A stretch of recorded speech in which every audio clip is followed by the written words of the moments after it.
Hey everyone, we're going to be doing a news roundup today of what's been going on with Kanye at the end of January and into early February of 2019. And we're getting started with some news from Sunday service. One is just a nice adorable video of North sitting by Kanye during Sunday service. And you can see that she is singing along to the music. Kanye hands her the mic at one point and she starts singing along.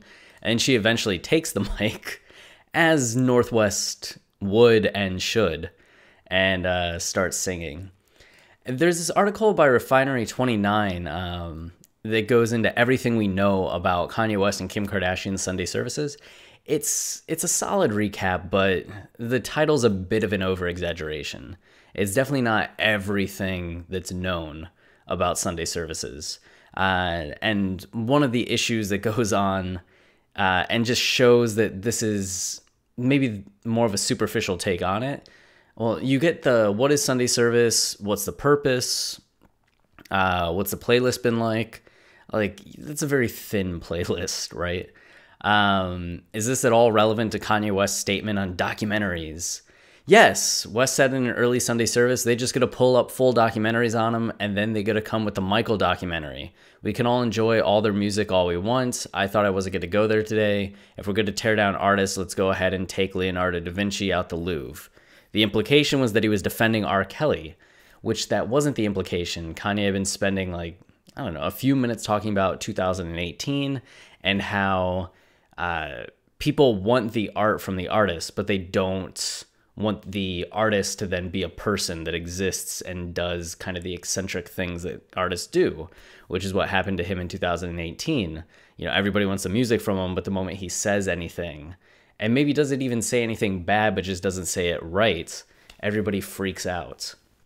So it's not necessarily defending R. Kelly in any way. More so, it's just looking at the fact that, like, if you're an artist, the room to fuck up or do anything weird, or like Michael Jackson had some weird things, but there's never been anything proven against him.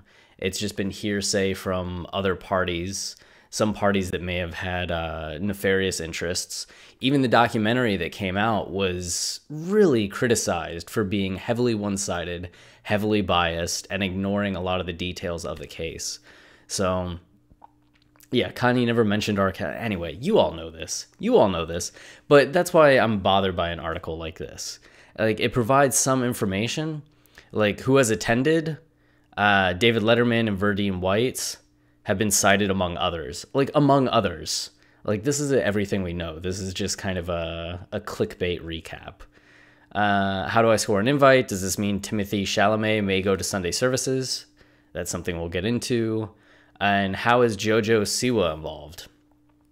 Some YouTube celebrity who's never without a beau, and I guess North in this previous thing that we looked at.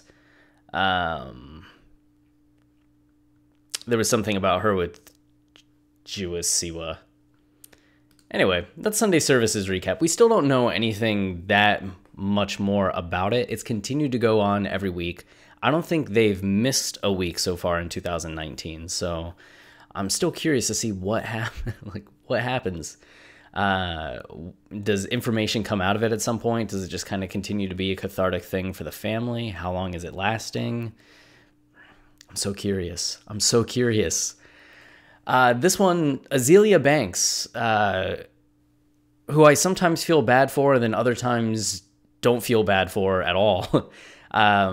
You may remember earlier in 2018, she was feuding with Kanye a bit, really taking shots at him. She claimed that Kanye ripped ideas from her. She went off on Kanye, defended Kanye, went off on Kanye. She's been all over the place. But she did presidential campaign mock-ups for Kanye. So it seems like she's back on the pro-Kanye train. And she did these mock-ups, and, like, I don't know. You can say a lot of things about Azealia Banks, but she really does have an eye for art, I think. Like, her music is catchy to me. And then all the kind of artistic things I've seen her do are kind of cool. Like, I like these posters. I don't think I'd use these posters for a presidential campaign, right? But I like the idea of them and the aesthetic of them. The slogans are pretty funny. Like, Yes We Kanye is pretty basic. Same with no more parties in DC. But Make America Stronger, I think, was really clever. So there's that. What else do we got? Oh, these... So I just wanted to show off this picture that Kim showed the other day. You get a few family photos, and there's this one, like, just Kanye fucking loves naps.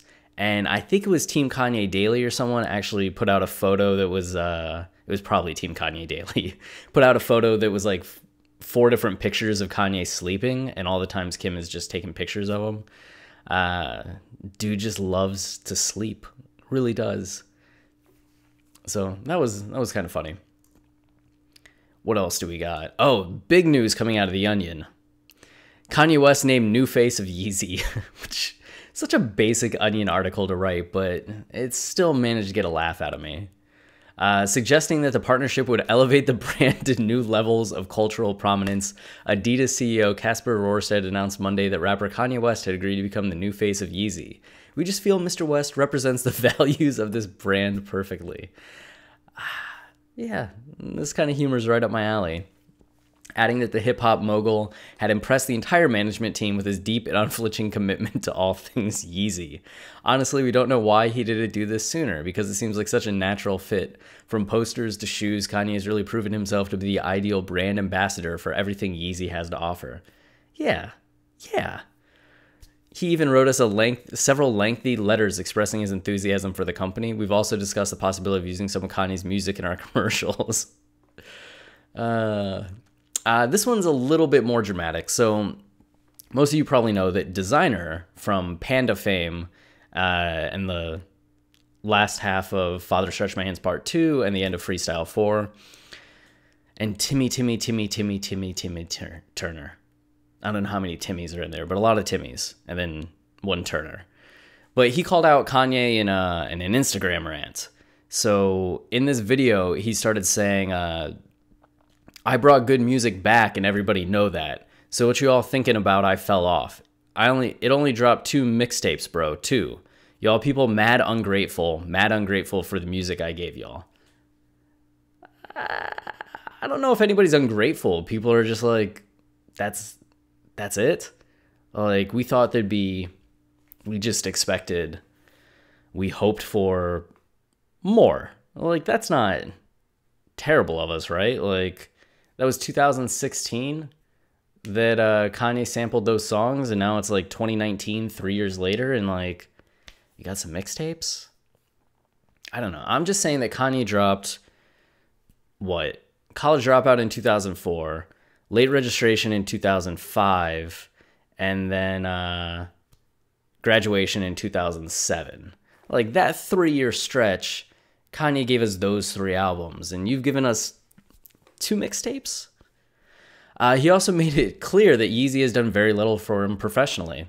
Nobody is doing shit for me, bro. Nobody's doing this shit for me. I had signed to Kanye West, the biggest guy. Y'all think he's the genius. Y'all think he's the shit. But to me, that guy's crazy. To me, I've been doing this shit myself. And then he went on to like say more that like he was the most relevant. He was the one that's been doing this for good music, which seemed like, I don't know, just kind of sad and like how disjointed it felt from reality. I don't know. But I will say that we all expected more from Designer, that good music does have a reputation of signing some artists and then nothing much happening with them. I mean, that was the complaint about Teyana Taylor. Wait, why am I blanking on her name? Teyana? Oh, God. That was the problem with her. Like, she got signed to good music and then we got the one album, but then that didn't even get marketed right.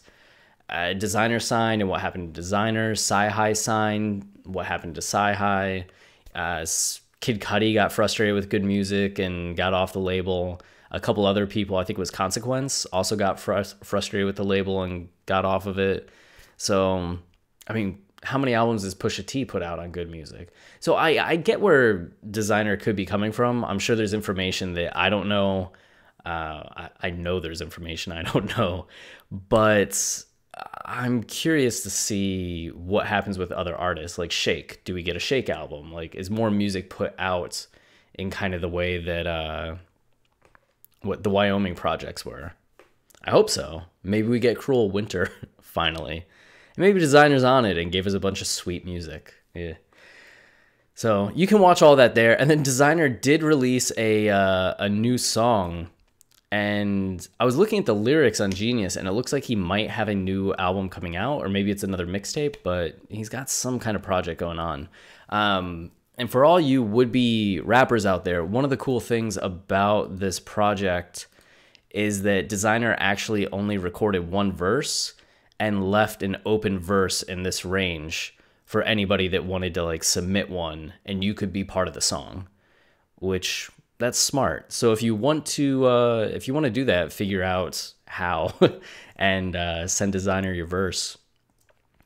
All right. This is cool.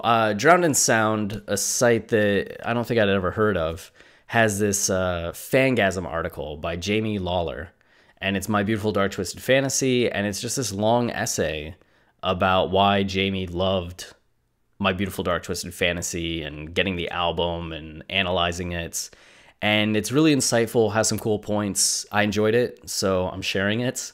There'll be a link down in the info section of this video if you want to check it out. Now, this is an article that I should have had a few ago, but Pete Davidson, once a critic of Kanye West, had dinner with the rapper. A stretch of a headline.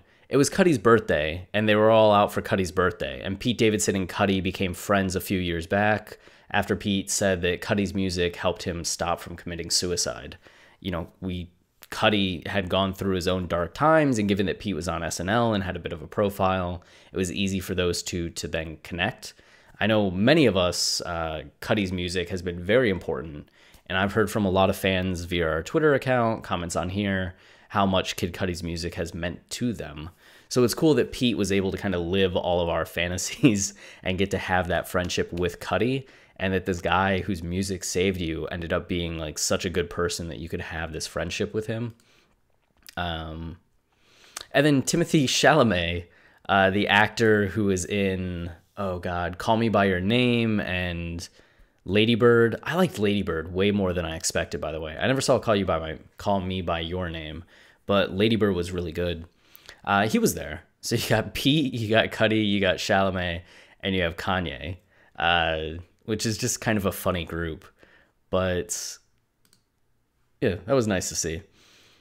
Maybe we can get Timothy on the show. Maybe get Pete on the show. What else do we got? Oh, but it was good to see, like, Pete had been critical of Kanye on Saturday Night Live, especially after Kanye's performance on Saturday Night Live. The next week, Pete infamously went on to Weekend Update and was like, I want you to rap, you're a musical genius, but I don't need to hear what you say about politics, which was the equivalent to the Laura Ingraham woman, was that who it was, saying to LeBron, shut up and dribble, right? It was very sad to see, and you know, it's nice to see that Kanye buried the hatchet with Pete, and that they were able to connect on a more human level rather than on whatever that was on Saturday Night Live. This is something that's been ongoing for a few years, almost 3 years. So you may remember that Kanye, when he said, my album will never be on Apple and it will never be for sale, you can only get it on Tidal, that didn't last very long. I think it was like a month later that the album then came out on other platforms. But this dude, Justin Baker Rhett, sued Kanye, saying that he subscribed to Tidal because Kanye said that, and now he's suing for like millions of dollars, which was absurd from like the get-go. I mean, on the one hand, Kanye did claim that, and then the album did become available, but that gets into a whole like thing about like how much is a monthly subscription worth? Is like 2 months of a subscription to Tidal, when some of that's free, worth like thousands or hundreds of thousands or millions of dollars in a lawsuit? But yet this thing took years to play out rather than just getting dismissed out of hand. But it seemed they settled. It wasn't said if there was a amount of money paid, but they each were paying their own legal fees. So maybe it could have just been the mounting legal fees. The guy was just like, all right, I'm out. Maybe Kanye gave him some money to make it go away, but that one's finally off the books for Kanye. Unfortunately, there's another lawsuit. This one here. Kanye West and Yeezy sued by Japanese fabric company for alleged non-payment. So this is Toki Senai is suing Kanye. Apparently, they got $600,000 worth of fleece, which is an insane amount of fleece. And Kanye, after agreeing to pay 30% of it up front before they got producing, then never paid anything and canceled the order. But it was already in production. They had already rented space. So, of course, Toki is pissed. The interesting information and what makes this make the cut is that in their assertion, they really, really, really went in on Yeezy. And, you know, at the end of 2018, there was a lot of talk about Yeezy's valued at over $1 billion. Kanye was saying at one point that he was worth $2 billion after that. Like crazy numbers, and everybody's like, Yeezy's doing great. So what Toki said was, Yeezy was a mere shell and sham without capital, assets, membership interest, or members other than Kanye. The company maintains that Yeezy was intended, conceived, and used by Kanye as a device to avoid individual liability and for the purpose of substituting a financially insolvent company in the place of Yeezy. Whew, that's really harsh. It characterizes Yeezy in a way too, because we don't really know much about the company, the shape of the company, the employees, the revenue, any of that, because it's all Kanye, right? So having them assert this kind of thing about Yeezy kind of opens up this window of like what's actually going on there. It might be something that ends up being nothing and they're just being harsh in the complaints just to kind of get leverage and see what happens, or there could be more information coming in the pipeline. I think that this is probably just over dramatic, but it's something that's probably worth keeping an eye on. And I will. GLC, this is cool. This is going to come out tomorrow. GLC from Spaceship, Drive Slow, longtime friend of Kanye. He did an interview with Van Lathan, the guy from TMZ, who was the one that at TMZ called Kanye out. And they had the hug, but dude went viral for how he responded to Kanye's comments about slavery. And here in this interview with GLC, GLC actually says that Kanye gave me the boxes of the hats.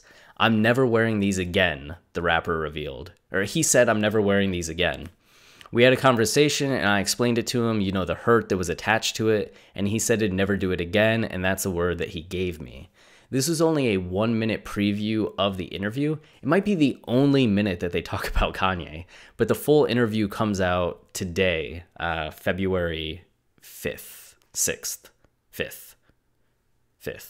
I could have just looked right there, but it's going to be interesting to see what comes out of this. And there's also a detail that plays into a lot of what I've talked about on this channel, and that's that it's, as much as people say like, fuck Trump, fuck Trump, fuck Trump, that only goes so far until there's a time where you have to work with this person in some capacity. And if you only have people that are like, fuck you, fuck you, fuck you, but there's nothing they can do to take power away from Trump, then when you have to work together, there's going to be problems. Kanye's taken a different approach where instead of the antagonizing of Trump, he tried befriending Trump. And through befriending, you get more of a positive outcome. Maybe you can shift some of his perspective. Maybe you can divert what he would have done that's so far over here that you dislike more towards something that everybody's okay with. Probably not, but there was some good that came out of Kanye's appealing to Trump regarding the what was it, first reform bill? It was the prison reform bill that Trump signed, citing Kanye's influence as the reason he was going to sign it if Jeff Sessions, the attorney general at the time, didn't want it to go into law. And then also, there have been a few people released from jail that Kim Kardashian had been advocating for. Most noteworthy, Marie Alice Johnson. Kim had been advocating for her for a while and nothing had happened. And then Kanye starts wearing the hat, talking up Trump. And what do you know? Next thing, Kim's in the White House meeting with Trump, and then Mary Alice? Alice Johnson's out. Just Alice Johnson. She's free after that. So GLC said, he was like, bro, I'm just telling you that we got that amazing woman out of jail in Florida, right? We didn't really get to have that meeting until I put the hat on. So he's looking at it more so, okay, I wear the hat, I get the stones thrown at me. I'll have people hating me, but people gonna get free. And that gets into like long-term, short-term trade-offs, right? There are a bunch of people saying like, Kanye's enabling, like he's making room for hate. Maybe, but who really knows what impact he had in that way, short-term, long-term. It could be that him putting on the hat and causing such outrage among people galvanized people in a way. There's a whole realm of possibilities and consequences to him putting on the hat that we can't determine for years out. But what we do know in the short term, despite all the anger from Kanye fans, news outlets that Kanye wore the hat, and all the short-term praise from conservative pundits that then were kind of like, oh, he's not really with us, is he? Kanye still got something accomplished in a way that like George Clooney being like, fuck Trump, hasn't. So just saying. But I'll do a video on this tomorrow once this comes out. I'll watch the interview and let you know if there's anything good. This is kind of cool. We talked about Hedgie Shin's, I don't know if I'm saying her name right, but Hedgie Shin's art photography expo, that's not right. Exhibit in this big deal museum. Oh man, you'd think I'd be ready for this. I'm looking for the names, just scrambling. Like, where is it? It's the Kunsthal Zurich. So that's it. And it's an exhibition there where she has these 9 photos of Kanye that are huge. And we've had a few other interviews with her where she talked about, you know, being in Uganda with him, what she thought about the works, what other people were saying about the works. And I like what she says a lot of the time, because she's very just like, art's awesome, people are dumb. I like when people hate things. It's fascinating. But she talked more in these 2 interviews that she did about the actual like sessions with Kanye and how difficult they were. And you get 2 different versions in each of these. In this one, it makes it seem like Kanye was just very unwilling, and that Hedgie was just like, this fucking sucks, like this guy's difficult, what's going on? But then you read this article and she's like, I get it. Like, I wanted him to pose and do things, and he's like, no, I'm only gonna stare, and that's all you can do. And she's like, it was difficult, and the session only lasted 10 minutes. Like 10 minutes. But she did the same thing. She went in for a photo shoot for some magazine, and when the guy's like, hold your hair like this, and she's like, no, I'm just gonna stand here and stare, and those are the photos you're getting. But I guess he kept like setting things up and canceling on her, setting things up and canceling on her. It took like months for the photo shoot to happen. And he ended up spending like $30,000 on things, because I guess he was paying for some of the shoots and nothing was happening. So it seems like it was a bit of a frustrating process with her, or a bit of a frustrating process for her, but she's ultimately happy with the work and interested in how people are reacting to it. So those are definitely worth reading, I think. So this is cool. You may have seen just this last week that Kanye was in a studio with Dame Dash. I think it was Dame's studio. And he freestyled over a bunch of beats. And for a little bit on Twitter, everybody thought like, oh shit, is this like Yandhi snippets? Is this what we're getting? Like, this is fire. It sounded very like college dropout, yay, late registration, yay. And everybody was like pumped. But it turns out it was just this dude, Calavelli, Justin Calavelli Callahan. He was the one that produced these beats, and he's been a huge Kanye fan for a while, and he's actually working for Dame. So when Kanye was hanging out with Dame, like, dude's like, can I play you beats? And Kanye liked the beats. So maybe we'll see him on Yandi in some capacity. If we ever get Yandi. Will we ever get Yandi? If you want an update on Yandi, there is no fucking update on Yandi. But someday there will be. But if you want to see these clips, I'll link to this as well, so you can kind of hear what the production was, and it's cool. And then Jordan Peele said in an interview that the sunken place is a new term we have to aid us in the discussion of what appears to me to be black people choosing an ideology that is racist against black people. However frustrated I am with what he's doing, and this is in response to being asked about Kanye and Kanye being trapped in the sunken place. The artist in me is like, he saw my movie. The thing about Kanye is it feels to me that whatever he's going through, he's trying to tell his truth. And there's something magnetic about people who are trying to tell the truth. I might be wrong, but my feeling is that even when he's saying something I disagree with, he's trying to tell his truth, and that's more than you can say about 90% of people. So I don't know if he necessarily agrees that Kanye's in a sunken place. And that's, well, maybe he is, but he avoided the question and just kind of left it to the, like, you know, Kanye's telling his truth, and that's powerful, and most people aren't doing that. So even if I disagree with it, you know, more power to him for at least, like, having the balls to do that, which I think that's how a lot of us feel. There's definitely things Kanye said where I'm kind of like, no. But at the same time, like, I appreciate him saying it because it makes me feel comfortable saying the things that I want to say and speaking up about the topics that I want to speak up about. That's the empowering aspect of being a Kanye fan. And this is the last thing. There's a Valentine's Day club night inspired by Kanye West's iconic 808s and Heartbreak album. Ooh. So, what is this? Oh, Glasgow. So if you're in Ireland? Oh, God. If you're in Ireland, you can go to this broadcasts My Bloody Valentine's Day and go downstairs and just hear them playing 808s and Heartbreak for anybody that's just sad. So I highly recommend doing that. Highly. I don't know if you're in the United States, if you should fly out to Glasgow, but you could, and you'd probably have a good time.